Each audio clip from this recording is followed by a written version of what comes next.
Welcome to this episode of Liberty Creek. It is January 4th, 2025. Happy New Year to all my subscribers, friends, family, whoever watches me on this crazy thing called YouTube.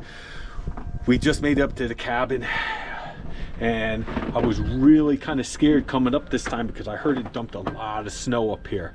But when we got up here, for once, I was wrong. As you can see, the roof dumped its load. So that's good. It is just enough snow to make it look beautiful up here, and it does look great. A couple things I had to come up and check on the cabin. One thing is my EcoFlow Delta Pros have yeah, they are hard to maintain in an environment like this without you constantly being here. As you can see, the panels, I got 3 panels kind of showing, but there's no sun. So basically they're at like 10%, 8% power, and it is only 15, 18 degrees in that room. I have it warming up now. Being at that degree, it won't charge. So you need to have something to maintain the heat in the little my utility room, or it won't charge no matter how much the sun is shining on those panels. So that's a problem. It should always be able to release the energy from the batteries no matter how cold it is, and that does happen. But I had another problem. Last time I came up here, I had no internet. Starlink was not working. The reason was the snow load let go on the porch here, and there was some ice on the bottom, and it ripped the cable out of the satellite receiver. So I went up there and I was able to free it, put it back in, but it's not clicking in. So I was able to get it back in, and the whole weekend we were up here, we were able to get internet.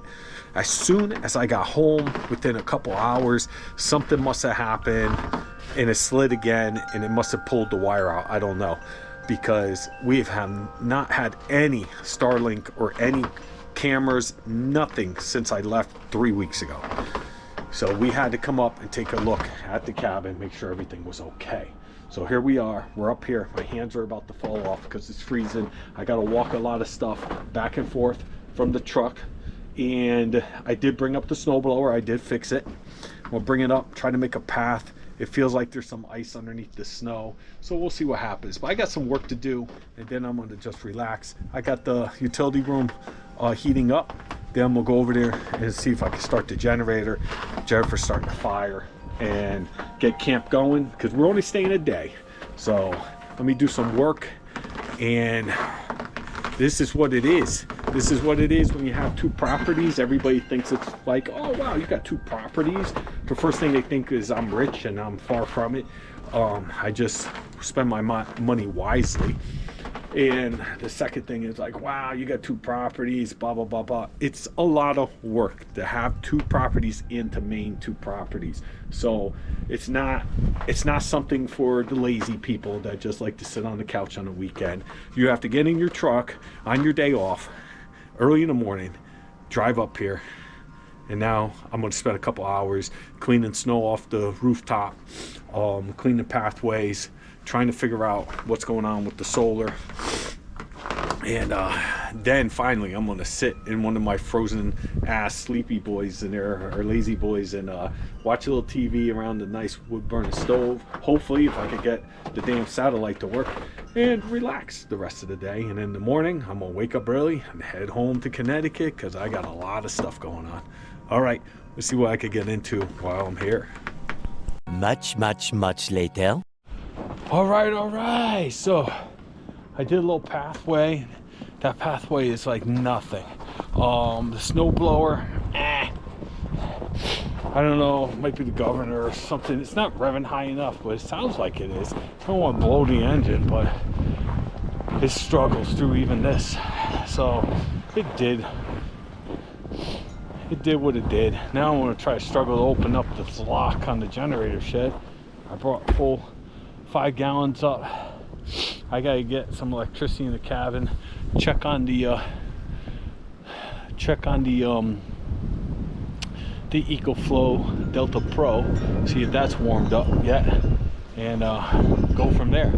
So let me fill this up, start it up, see what I could do. Look like my pine here is a little bent. If you remember, I was taking down some big trees over here. A tree fell on it, bent it to the ground. I bent it back upright about a year ago. It's been growing fine ever since, but it looks a little crooked. All right, let me get to it. A little longer than a few minutes later. All right. So I'm in the cabin. Just got done. We got power. Generator's going. Generator was very sluggish on starting. It is cold.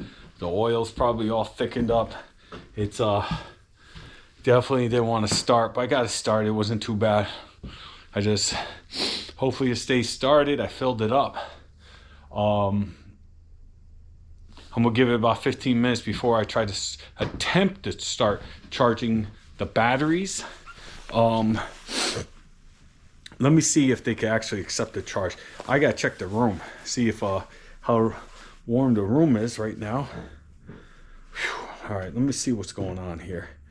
Let's see if I can even get Eco reading on the app. It uses Bluetooth technology here to be able to read it from where I'm at. It's working. Okay, Eco right now is at 8%. I think I have it shutting off. I don't know why it's on 8%.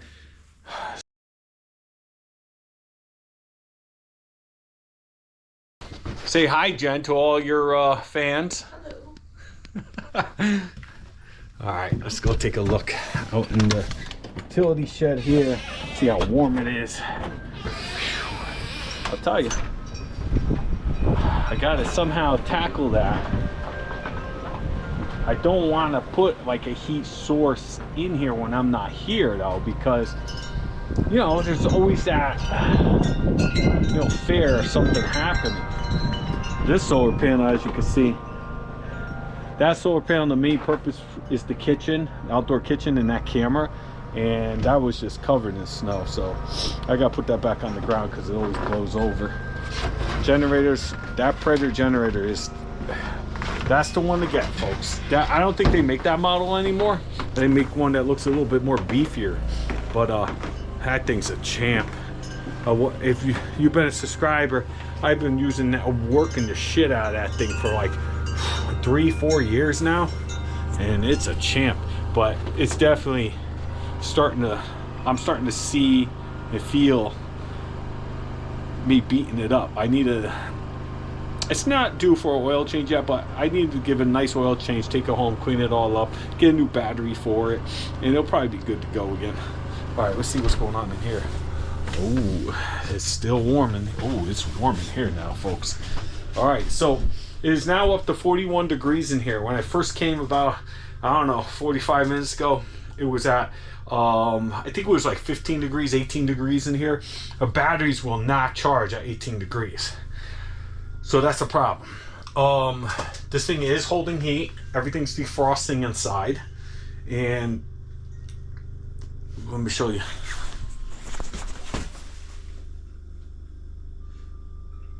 See how I have that set up? I have it pointed. I believe, I'm not positive, I doubt it, but it's possible if I didn't have a problem with Starlink, and it didn't snow and cover up my panels,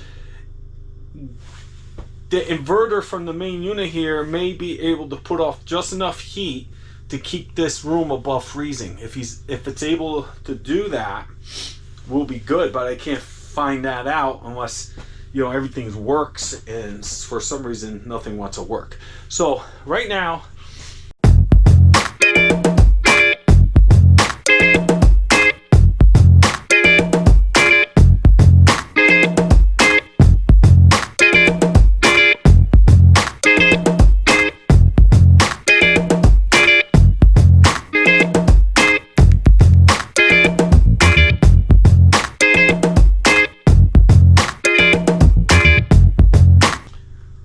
this is my buddy heater. I would never leave something like this alone unattended.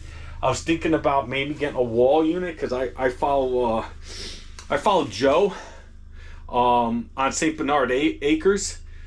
He's one of my first times, you know, I subscribed to him about a year after he started his channel and started to build, maybe a little bit less. And I've been following him for years now. I don't know how long he's been doing it, 8 years or so, but for at least 7 years I've been following him. And he has left, like I have in the main cabin, I have a wall unit. He has left that unattended. He has a big propane tank. But this room alone with a thermostat, it probably would kick on, I don't know, twice a day just to warm it up. And then it would have, you know, I can't see it using that much just to warm this room and to keep the batteries warm. But again, it's another cost. It's another, you know, I don't like to leave things unattended here. I just don't like to do it, especially something like that. But I'll figure something out, or I'll be bringing in power because it's just a pain in the ass. And I'll have my EcoFlow as a backup to my main home and the cabin. But I hope all this freezing the batteries, supposedly it doesn't damage the batteries. When it gets cold, it just will not charge the batteries, and that's what I need to happen here. All right, at this time, let me see if I could get the app to show you guys what I could see from my house when it's working and what I need to happen in order for this to work. These batteries, let me see. It's still saying that it's too cold to charge. Let me show you what happens. All these little icons here mean something. The flashing, like this one here.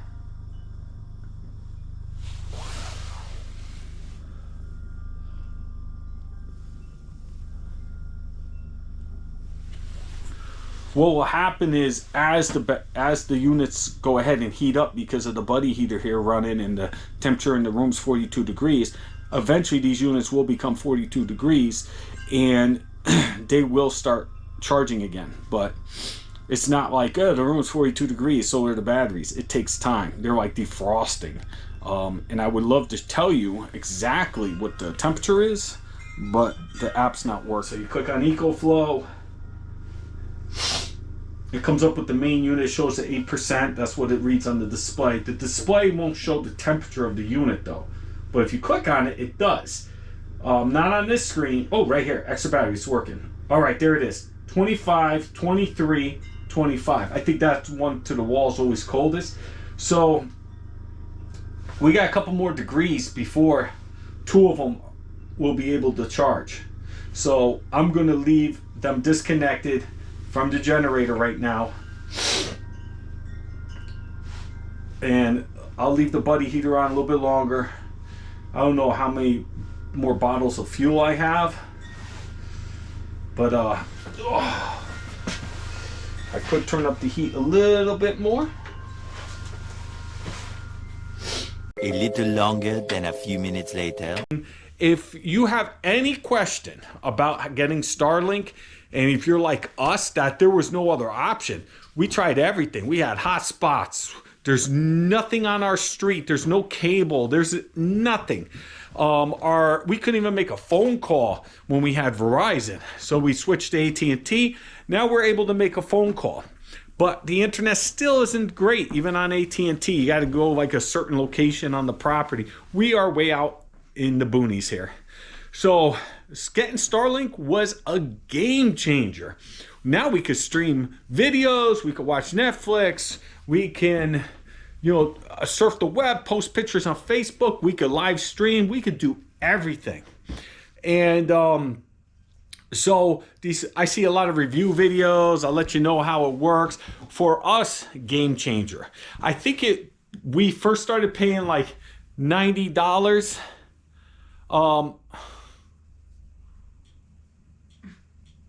Just came up. Maybe I don't have to go on the roof, folks. I can't figure this one out then. This is weird. Yeah, it's working. Okay, so I believe what happened was the modem just needed to be reset. when I came up here and I started generator, restarted the modem, and it's not the satellite this time or the dish. But, oh, I'm so happy. All right. What's Maybe that? somebody flipped the wrong breaker off because I turned the breakers on. I don't know. Jennifer's saying, and when we left, sometimes we throw some breakers, so power's not being drawn because we got the LED lights, and they like glow. They never completely shut off. They have like a ghost glow to them. So we try to kill all power. And Jen's saying maybe we hit the wrong switch and we actually killed the modem. But the only problem with that is I thought the camera footage died this day after we left. Like I stopped getting alerts from the camera. And the only way the camera can send me alerts is by using Starlink. But It's working. it's working. I'm not going on the roof. I'm happy. All right. So my review, I'll continue this. My review with Starlink is a game changer. It is awesome. I recommend it to everybody. I think when Jennifer and we were at the tail end of the beta. We got it before everybody, and it cost us like $500, right? Something like that. For $500 to get all the hardware, but it's ours. We own it, and I think it cost us like $90 a month or like $110 a month when we first started. But because I never left it on when we left, they emailed me. I was like, "Yeah, you don't use it a lot. We're gonna bill you only $75." So our bill, I think right now is 75, 90, something like that. One time it was 90. Yeah, one time it fluctuates. Yeah. I guess it fluctuates. We get unlimited, but I guess they look and be like, "Yo, these people, they hardly use it. They use it like twice a month when we're up here on the weekends." So I don't know how they figure it out, but we do not pay over $100. And when we first got it, we did. And so it's been nice. For like over a year, we pay under $100 a month for, it's our lifeline. It's a way that we could call out. We don't have to worry about cell service. We could enjoy TV if we want to. Jennifer's enjoying it right now. She's got her fireplace going. She's got her tree lit. And, Jen loves Christmas. So she gets her last weekend, her last hoorah, because I don't know if we're taking that down. We'll probably take it down next time we come up. So, but Christmas is over. This year went by like that. So here we are in 2025. If you watched our short, Jen and I wished everybody a Merry Christmas and a Happy New Year. And we hope that 2025 is good to all of you. And I get a lot of comments like, "I can't believe you don't have a lot of subscribers." We can't believe it either, because we watch a lot of trash. I've thought about kicking around the idea to bring like some politics into it, because we have another friend that we watch, and he used to be just like us, and he like maxed out at 4,000, 6,000 subscribers, and then he started talking about politics, and he jumped up to 14,000 subscribers. And we thought that was kind of cool because, but then again, I don't know. Our rants are one thing, but to just like dive in on one particular like political party. If you're a subscriber, you know which way Jen and I lean, but we're not really diehards into politics like that. So, but that I would be able to pick up a bunch of subscribers if I started pimping out our political party, and but that's not what we're about. I don't want to lose real subscribers that have been with us, and we shouldn't have to. You should be a little tougher than that. But it is what it is. Hopefully this year, we're still trying to get to 4,000. We're about 100 away now, and it is like, I don't know. You gain a couple. I lose a couple, I gain a couple. I don't know why people are subscribing to my channel. I guess because I do have videos that like are not just all cabin and outdoors and off grid. So like people jump on, like I have a very popular video, I got 2 of them, about how I fixed my furnace They went out one day. My son, to full disclaimer, my son is like, well, I don't know what the hell his title is, but he was a plumber. He turned to like learned HVAC, and he's like propane technician. He does all types of things for that trade. And when our furnace went out, with his help and with YouTube, I made a video on how I got my furnace working, and it's something very simple. And every winter for the last like 4 years, that video takes off. So a lot of people thank me, and because, you know, it would have been a long cold night or a weekend for them because they couldn't get anybody or they couldn't afford people to come out. And just like that, within like 20 minutes, they're rocking and rolling again, probably for the entire, you know, season, for the entire winter. They don't have to worry about it. And, you know, they were stressing money and stressing someone coming out. So they stumbled across my video, and they're up and running for the season again. So they thank me, they subscribe, and then they start getting, I believe, every time I put out a new video, they're getting an alert, hey, I got a new video out, and they go look at it, and the content's off grid, and they're like, nah, I subscribed to this guy because he fixed my furnace for me. So then they unsubscribe, and I'll start seeing loss of subscribers. And then, so it's really weird. That's what happens when you have, some people got political, some people got cabin, some people, you know, they do boat work and fishing and hunting. And so you get this one subscriber that's like, no, I only want to see this. A lot of my subscribers just want to see me building shit. Show me how to build a cabin. Show me this. I don't want to see nothing else. Those are the ones that are tuning in and saying, oh, Neil's ranting again about some bullshit. I'm not a subscriber anymore. But it is what it is.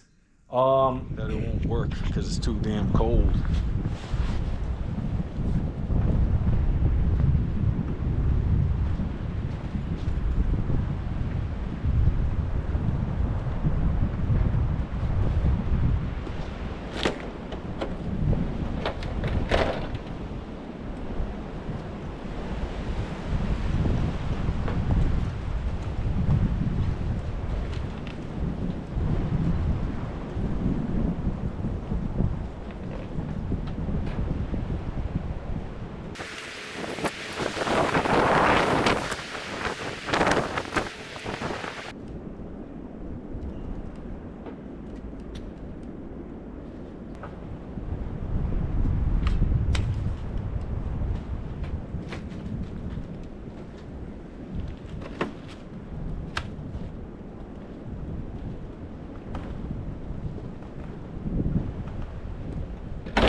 I ain't gonna lie, these look a little scary. They might not have a lot in it, but we're gonna go farther around, see if we can get one of these tanks to work. Whew. I do have the little adapter I could take from the big tank and fill the small tanks, but I don't have it with me, of course. It's in the shop. Never used that. Whew. It was better when the damn thing. All right, now these things, God knows how old they are. They could be 30 years old. I don't even know where I got them. I think Pops gave them to me, so stand by. Jeez. All right. Rusty and shit. Let's see what happens here.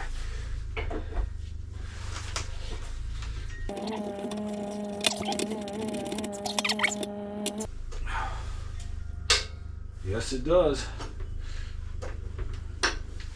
All right, Pops, thanks for the 30-year-old bottle of propane. If he's watching this right now, he's like, my ass, that's not 30 years old. Costs $3.99 at the grocery store, it looks like. But I don't know how much is in here.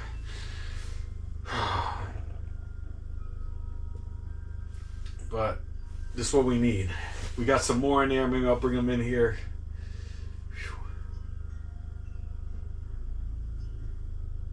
Or, matter of fact, I'll just leave it on the porch for now. Just heat this place up. Let me put it on high. Oh, yeah.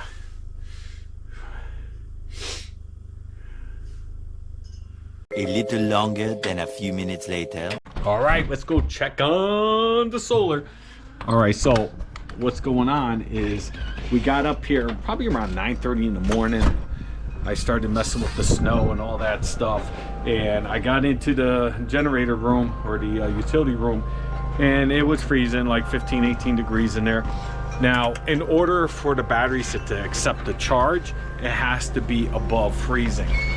And I hooked up the propane little buddy heater and really raised the temperature. The problem with that, I noticed, is all the heat goes straight up, and they're on the floor, so the heat was like really pocketing on top. If I stood in there, my top was boiling. If I kneeled down, it was cold down there where the EcoFlows sit. So I got a little fan to circulate the air, and it helped it go up a couple degrees. And Jennifer has one of those like little electric box heaters that she uses once in a while. I hooked that up in there, and that blows it directly on the floor. So once I hooked that up, Ian had the fan going, Ian had the buddy heater. I seen the temperature start growing a lot better in the EcoFlows. Now the room temperature, I think it's like 55 degrees in there now, but I just got alert that one of the main unit should be able to charge now.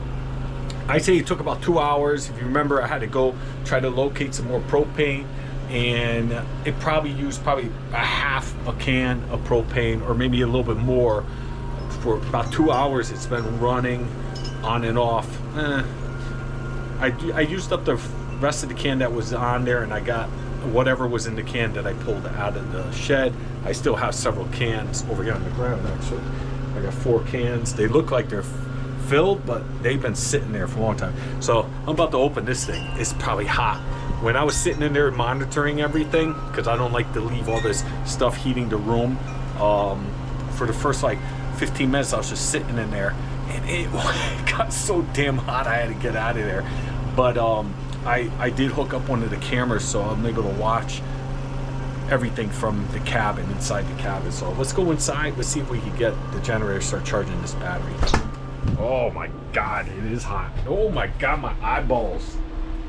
Oh, all right, yeah. It's a little bit like almost like I walked into a pool deck, like, you know, the hot water. And it's humid in here. Maybe we'll crack a window. It's telling me that it's 57 degrees in here, and it's actually charging. It's charging off the solar. All right. Okay, so I have 2. This unit here is still not warm enough to charge. There's always one that's a little colder. I don't know why this would be colder, but these 2 are charging right now. The solar is bringing in only about 75 watts. So I'm going to go ahead and kill this now. We're done with this. Great job, little buddy heater. All right. And this thing, I don't know where Jen got it, but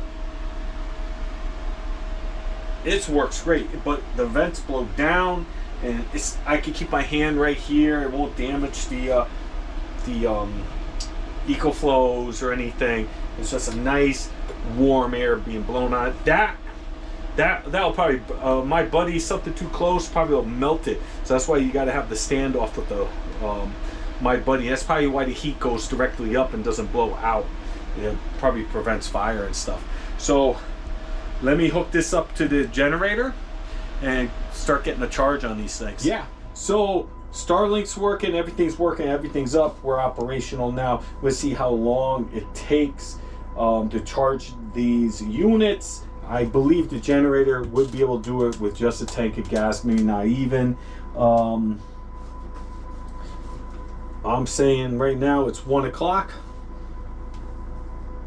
Probably about 6 minutes ago, a couple minutes ago, I had it going. So we'll say 1. We'll see when we hit 100. All right, tell you that room, whew, it is warm in there. All right, I don't know what we're doing. I think we're just hanging out, just being lazy, I guess, today. I don't know if I'll take a walk. Jen is all snuggled up on that couch watching TV. I think she already dozed off a couple times.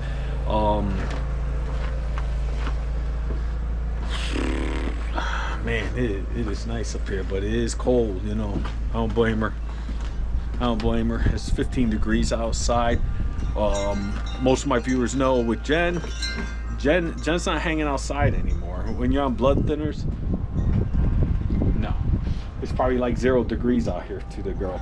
So she's inside, staying warm, and whew, yeah, took a little chunk out of the woodshed so far this year. Take a look.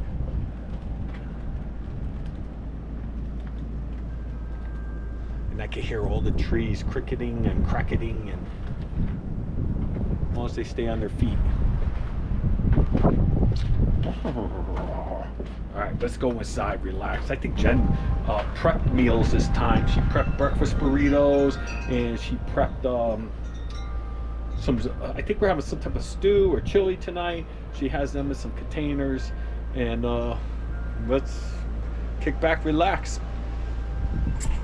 The next morning. Folks, on the porch again. Seems I'm like always on the porch when in the winter, but generator's running. I topped off the batteries this morning. We're at 100%. I'm about to kill the generator, switch over to solar. I have to empty our usage of water this time. I have this bucket underneath the kitchen sink due to the fact that everything freezes up here in the winter. So I dumped this before I leave. Last time I did it, and it had like that much water left in it, frozen. As you can see, it floating on top. So that will be the end of this episode. Really, it wasn't much to share with you. We came up to check on the place, and you know, it was in a lot better shape than I thought, snow-wise. But we have a storm coming. It's supposed to hit later today. So we're getting a jump on the road early. So hopefully this year we'll accomplish some stuff like the shed, maybe skirting the cabin, and putting some steps on the back of the cabin, and just, you know, figuring some more stuff out to be off grid up here in Vermont. But it is what it is. And I want to thank everyone once again for joining us. Subscribe if you're not a subscriber. I'm really struggling with this whole YouTube algorithm. YouTube is, yeah, it's not what it used to be. And unfortunately, my channel has never taken off. And I'm not sure of the secret ingredient, or, you know, it's just very, it's tough to figure out. You know, either you need every thumbnail with a naked woman on it, or you just need some like incredible content of the one thing that you do, and you need to really focus most of your efforts and time on doing that, turn out a lot of the product, a lot of episodes, and then you will more than likely pick up a decent amount of subscribers. But when you work a full-time job plus, and then you have you know, I'm always on the go, folks. I'm always doing something. There's never enough time in my days. And when you live a life like mine, and you try to do a hobby like YouTube, something's gonna give. In my case, it's my hobby. So, you know, it is what it is. But I hope that everybody watches my videos and been with us from the beginning, learned something, took something away. I get a lot of great comments, and that's the reason why I keep doing it, because there's so many times I'm just like, I'm just going to leave the camera home, you know, and just take photographs with my cell phone for memories for my family. Why continue to do this YouTube channel? I'm getting nothing from it except for a headache, because I have to file some taxes, because, you know, I make a little bit of money. I make about, I don't know, this year I probably made about $400. I think one good year I made $1,000. You're not making a killing off of this YouTube stuff unless you have a very successful channel. Probably if you had about 15,000 views per episode and you're putting out a couple episodes a week, you could probably make a pretty decent buck off it still. But as you could just tell by the numbers I just gave you, that don't happen. I'm lucky I make $30 a month, $20 a month. So, but thanks again for watching. Throw those comments down there, hit the thumbs up, hit the notification bell, do all those good things, hit subscribe, keep me motivated on making videos. And all right, I'll see you on the next one, everyone. Thanks for watching. Peace.